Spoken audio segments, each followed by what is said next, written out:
کہ جو القابات بزرگوں نے ذکر فرمائے ہیں ان میں سے ایک لقب ہے آپ کا سید السند، اور اس کے علاوہ آپ کا ایک لقب ہے القطب الاول، شیخ الاسلام، زعیم العلماء، سلطان الاولیاء، قطب بغداد، الباز الاشرف۔ یہ سارے القابات بزرگوں نے حضرت سیدنا شیخ عبد القادر جیلانی کے ذکر کیے۔ اور جو آپ کا اس میں بات ہے محی الدین، آپ کا نام کیا ہے؟ آپ کا نام ہے محی الدین عبد القادر الجیلانی، یہ آپ کا اسم ہے، کنیت آپ کے رسالے ہے۔ آپ کا جو نام ہے وہ نام بھی اللہ کی جانب سے عطا کرتا ہے۔ ایک دفعہ آپ مسجد کی طرف جا رہے تھے، رستے میں ایک لاغر ضعیف ناتواں شخص جو اٹھنے سے بھی قاصر تھا، اس سے ملاقات ہوئی۔ آپ نے اس کو سہارا دیا، اس کو سہارا دیا تو اس نے کہا عبد القادر جانتے ہو میں کون ہوں؟ تو آپ نے فرمایا کون ہے؟ کہا میں اللہ کا دین ہوں اور میں کمزور ہو چکا تھا، تو نے اس دین کو سہارا دے کر دوبارہ کھڑا کر دیا۔ اور اس وقت آپ کو یہ اسم محی الدین یعنی دین کا زندہ کرنے والا، یہ آپ کا جو اس میں بات ہے وہ آپ کو ملا۔ اور اس کو بعد نے لقب بھی کہا ہے، بعد نے لقب بھی کہا ہے۔ خود قصیدہ غوثیہ میں دو روایتیں ہیں، ایک میں جو ہے وہ محی الدین اسمی کا ذکر ہے، دوسری میں محی الدین لقبی کا ذکر ہے۔ الجیلی محی الدین اسمی یا محی الدین لقبی، جو بھی ہو بہرحال تو آپ فرماتے ہیں پھر جب وہاں سے سیدنا شیخ عبد القادر جیلانی چلے تو رستے میں جو کوئی بھی ملتا تو آپ کو محی الدین کہہ کر پکارتا، یعنی یہ نام ظاہری طور پر اللہ نے آپ کو عطا فرمایا تھا۔ اور آپ نسباً حسنی اور حسینی ہیں، باپ کی طرف سے حسنی ہیں، ماں کی طرف سے حسینی ہیں۔ آپ کی والدہ مائندہ امام حسین کی اولاد میں سے، والد آپ کے حضرت امام حسن کی اولاد۔ تو آپ کا جو خاندان ہے وہ بیا اتفاق مورخین اور جو آپ کے سب سے پہلے تذکرے ہیں ان میں بھی یہی ہے کہ آپ والدہ کی طرف سے امام حسین کی، والد کی طرف سے امام حسن کی اولاد، تو اس لیے آپ کو حسنی حسینی کہا جاتا ہے۔ کہ آپ رضی اللہ تعالیٰ عنہ کا جو شجر نسب ہے وہ خلفائے راشدین سے بھی ملتا ہے، تو اس میں جو ہے وہ حضرت غوث اعظم رضی اللہ تعالیٰ عنہ کا شجر نسب حضرت سیدنا صدیق اکبر رضی اللہ تعالیٰ عنہ سے اس طرح ملتا ہے کہ حضرت سیدنا صدیق اکبر رضی اللہ تعالیٰ عنہ کے خاندان کی ایک خاتون تھی جن کا نام تھا ام سلمہ، اور یہ حضرت سیدنا غوث اعظم کی نانی ہوتی، کون ہوتی؟ نانی ہوتی۔ اب ان کا شجر نسب حضرت ابو بکر صدیق سے اس طرح ملتا ہے، ام سلمہ بنت محمد بن امام طلحہ بن امام عبداللہ بن امام عبد الرحمن بن ابو بکر صدیق رضی اللہ تعالیٰ عنہ اجمعین۔ تو یہ حضرت ام سلمہ غوث اعظم کی کیا ہوتی ہیں؟ نانی ہوتی ہیں۔ تو اپنی نانی کے رشتے سے حضرت سیدنا غوث اعظم رضی اللہ تعالیٰ عنہ حضرت سیدنا ابو بکر صدیق سے خاندانی طور پر مل جاتے ہیں۔ سارے لوگ زور سے سبحان اللہ۔ اب دوسرا ہے حضرت سیدنا عمر فاروق اعظم رضی اللہ تعالیٰ عنہ سے۔ سیدنا عمر فاروق اعظم رضی اللہ تعالیٰ عنہ سے آپ کا نسبی رشتہ کیسے ملتا ہے؟ عبداللہ بن المظفر کی والدہ کا نام ہے حفصہ بیوی۔ عبداللہ بن المظفر، یہ عبداللہ بن المظفر جو ہیں ان کی والدہ حفصہ بیوی ہیں، اور یہ حفصہ بیوی جو ہیں حضرت عبداللہ ابن عمر بن الخطاب رضی اللہ تعالیٰ عنہ یعنی خلیفہ راشد ثانی ان کی اولاد میں سے ہیں۔ اور یہ حضرت عبداللہ ابن المظفر کون ہے؟ یہ عبداللہ ابن المظفر رضی اللہ تعالیٰ عنہ حضرت فاطمہ جو حضرت عبداللہ المعاذ رضی اللہ تعالیٰ عنہ جو حضور سیدنا غوث اعظم رضی اللہ تعالیٰ عنہ کے دادا ہوتے ہیں اوپر جا کے، اور حضرت امام حسن کے پوتے ہوتے ہیں. کیا ہوتے ہیں؟ امام حسن کے بیٹے ہیں حضرت امام حسن مصنع، ان کے بیٹے ہیں حضرت عبداللہ المعاذ. تو حضرت عبداللہ المعاذ رضی اللہ تعالیٰ عنہ جو ہیں، ان کی والدہ حضرت فاطمہ رضی اللہ تعالیٰ عنہ ہے. ان کی والدہ کا نام کیا ہے؟ امام حسن کی زوجہ کا نام فاطمہ. اور حضرت امام حسن مصنع کی جو زوجہ فاطمہ ہیں، انہوں نے امام حسن مصنع کے انتقال کے بعد عبداللہ بن المظفر سے شادی کی. کس سے شادی کی؟ اور یہ عبداللہ بن المظفر رضی اللہ تعالیٰ عنہ جو ہیں، یہ ان کی والدہ ہے حضرت حفصہ. کون ہے؟ اور یہ حضرت حفصہ رضی اللہ تعالیٰ عنہ جو ہیں، یہ حضرت سیدنا عمر بن الخطاب رضی اللہ تعالیٰ عنہ جو خلیفہ راشد ثانی ہیں، ان کی بیٹی ہیں. سمجھ گیا رشتہ؟ سمجھ آ گیا؟ اس طرح آپ کا یہ خاندان عمر فاروق سے بھی ملتا ہے، آپ کا خاندان اس سے. اب اسی طرح حضرت عثمان غنی رضی اللہ تعالیٰ عنہ سے بھی ملتا ہے آپ کا رشتہ. حضرت عبداللہ المعاذ رضی اللہ تعالیٰ عنہ کے یہی جن کا میں نے ذکر کیا، تو ان کی والدہ کا میں نے جیسے آپ کے سامنے بیان کیا کہ انہوں نے اپنے شوہر حضرت امام حسن مصنع کے انتقال کے بعد عبداللہ بن المظفر رضی اللہ تعالیٰ عنہ سے نکاح کیا. تو یہ عبداللہ بن المظفر رضی اللہ تعالیٰ عنہ حضرت حفصہ رضی اللہ تعالیٰ عنہ کے بیٹے ہیں، اور ان کے باپ حضرت عثمان رضی اللہ تعالیٰ عنہ کے بیٹے ہیں.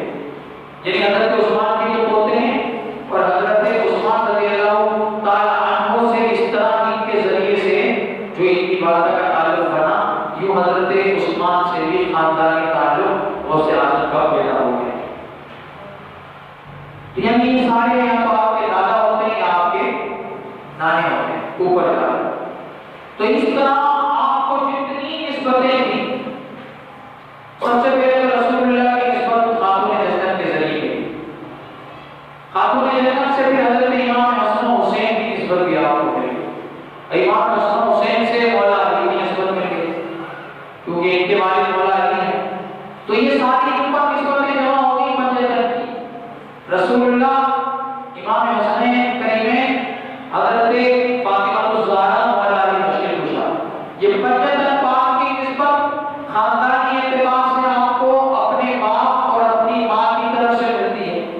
اور اسی طرح آپ کو جو تین نسبتیں خلفائے راشدین کی ہیں، اور یہ خلفائے راشدین بھی بہت اللہ کی بارگاہ کے مقربین میں سے ہیں، بلکہ رسول اللہ صلی اللہ علیہ وسلم کی امت میں نبی کریم صلی اللہ علیہ وسلم کے بعد سب سے افضل، تمام نبیوں کے بعد سب سے افضل ہستیاں ہیں انسانوں میں، وہ ان چار بزرگوں کی ہستیاں ہیں.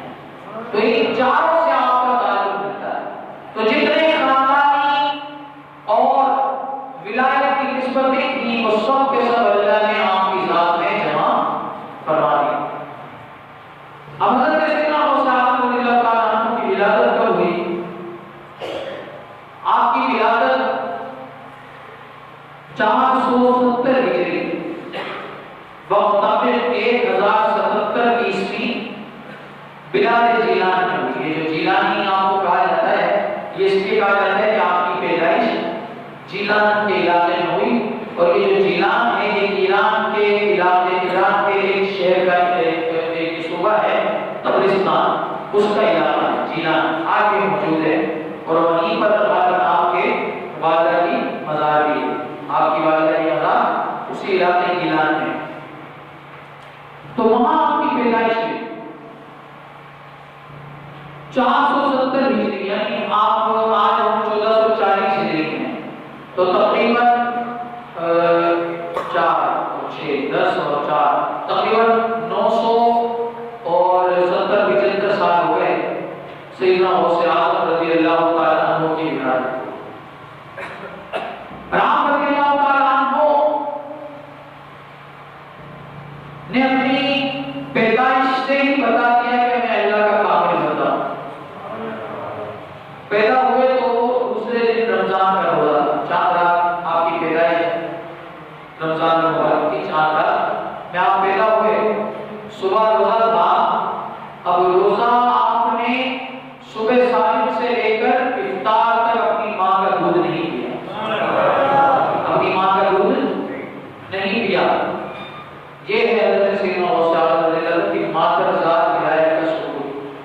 کیا ماں کے پیٹ سے بنی ہے، ماں کے پیٹ سے بنی ہے، اور آپ رضی اللہ تعالیٰ عنہ کی ولادت تو بھی بات کی بات ہے، ولادت سے پہلے ہی آپ کے والد ماجد کو خواب میں نبی کریم صلی اللہ علیہ وسلم نے اولیاء کے ساتھ اور صحابہ کرام کے ساتھ آپ کو تشریف لا کر بشارت دی۔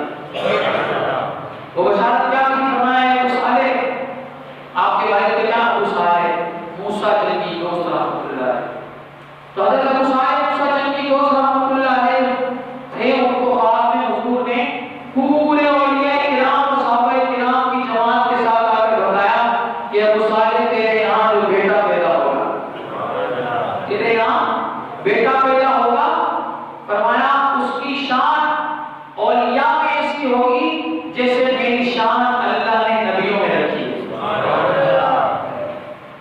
وہ اسی لیے اسی فارسی کے شاعر نے کہا ہے نا کہ غوث آدم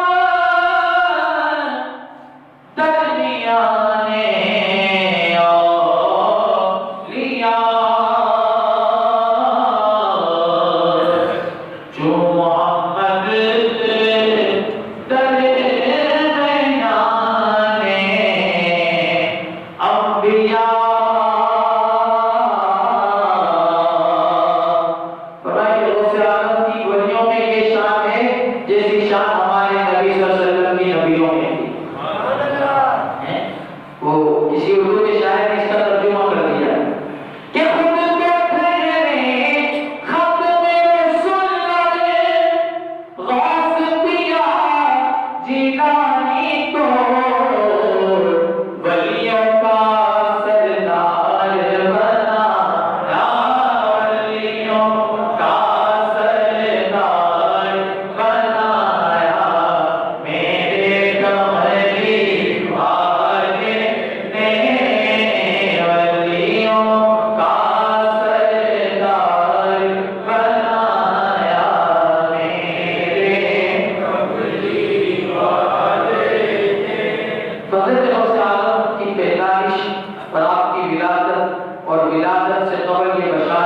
یہ سب ہمیں یہ بتاتی ہے کہ غوث اعظم رضی اللہ تعالیٰ عنہ کو اللہ تبارک و تعالیٰ نے پیدائشی اپنا دوست بنا کر دنیا میں بھیجا، اپنا ولی بنا کر دنیا میں بھیجا، اور ایسی شان بہت کم لوگوں کو نصیب ہوتی دنیا میں آج پھر آگے جوانی کی منزلیں طے کر کے بہت سے لوگ ولایت کی منزلوں کو طے کرتے ہیں، اور اکثر کا حال ایسا ہی ہے، ایسے بہت ہی کم ہیں کہ جو وہاں بھی بنی تھے، ماں کے پیٹ میں بھی بنی تھے، باہر دنیا میں تشریف لائے تب بھی بنی، اور بچپنے سے ان کی ولایت کو اللہ ظاہر بھی فرما دیتا ہے۔ سیدنا غوث اعظم سے پوچھا گیا آپ کو کب پتا چلا کہ آپ اللہ کے ولی ہیں، پر اللہ کے دوست ہیں؟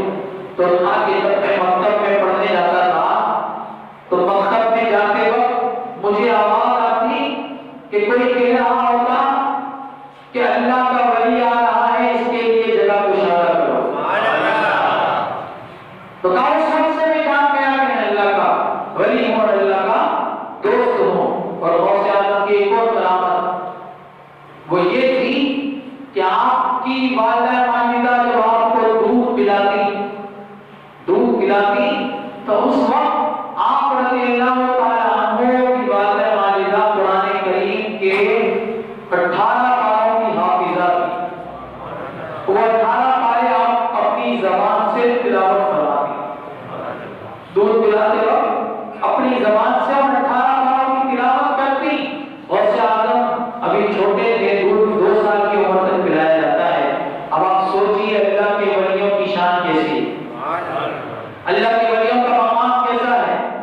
تو غوث اعظم بھی اپنی ماں کی گود میں بھی تو دودھ رہے تھے، لیکن آپ کی سماعت کو اللہ نے اس وقت بھی یہ قوت بخشی تھی کہ اس ناصر جی کی عمر کے اندر بھی آپ نے قرآن کریم کے نہ صرف 18 پارہ اپنی ماں سے سماعت کیے بلکہ ان 18 پاروں کو سن کر یاد بھی کر لیا۔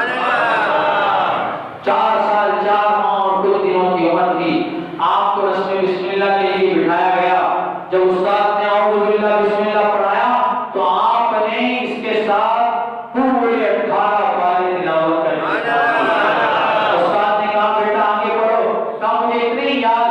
کیونکہ جب میری ماں مجھے دودھ